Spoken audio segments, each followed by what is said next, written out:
Hello, my name is Jerome, and right now we are in Amarnas, and I'm gonna tell you about Eltzon, our fly-out destination, and what gear I recommend.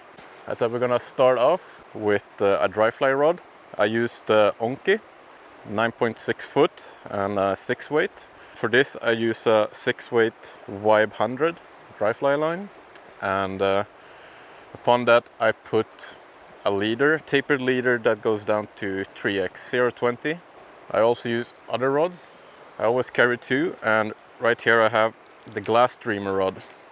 It's a 7.6 foot rod, 6 weight, with a slowmo line, so you can get down a little bit deeper in the pools. And for this I use normal streamers. You will come away with woolly buggers like this in different colors. Works very well up there.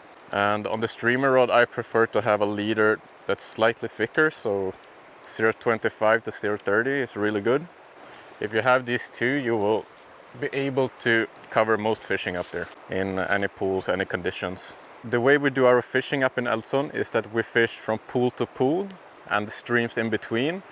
And that's why I carry two rods basically, because then you can just pick a rod quick depending on which pool you're fishing. Some pools are better, for example, for dry flies, some are better for streamers. So if you carry two, you will max out, basically. And a big question I get is the diameter of my tippet. I had many guests using lighter tippet because they're used to it. But the thing is, up there you have quite hard conditions. It's cold water. The trout is very strong. It's hard currents, and you have a lot of rocks, basically. So if you have a thinner leader, usually when we hook a big fish, they can very easily break it off. So the trout up there is not very shy, not spooky, mainly because this place is a private stretch that we only fish for about 30 days a year. So we kind of get away with this thicker tippet basically. And if you use that, you will be able to land more fish up there. And really what I like about this place is every pool is different. You have different depths. Some pools just looks really cool. You have canyons and deep pools, 90 degrees curves, like all different kinds of pools. And every time my guests always find one pool that they really like, that they always walk back to after we leave the main camp. I can see them sneak away to these specific pools. It's super cool. Yeah, so that's what I like, the variety of fishing up there. And also, you have, especially early season, you have a chance of Arctic Char, which is mainly when the water is still very cold.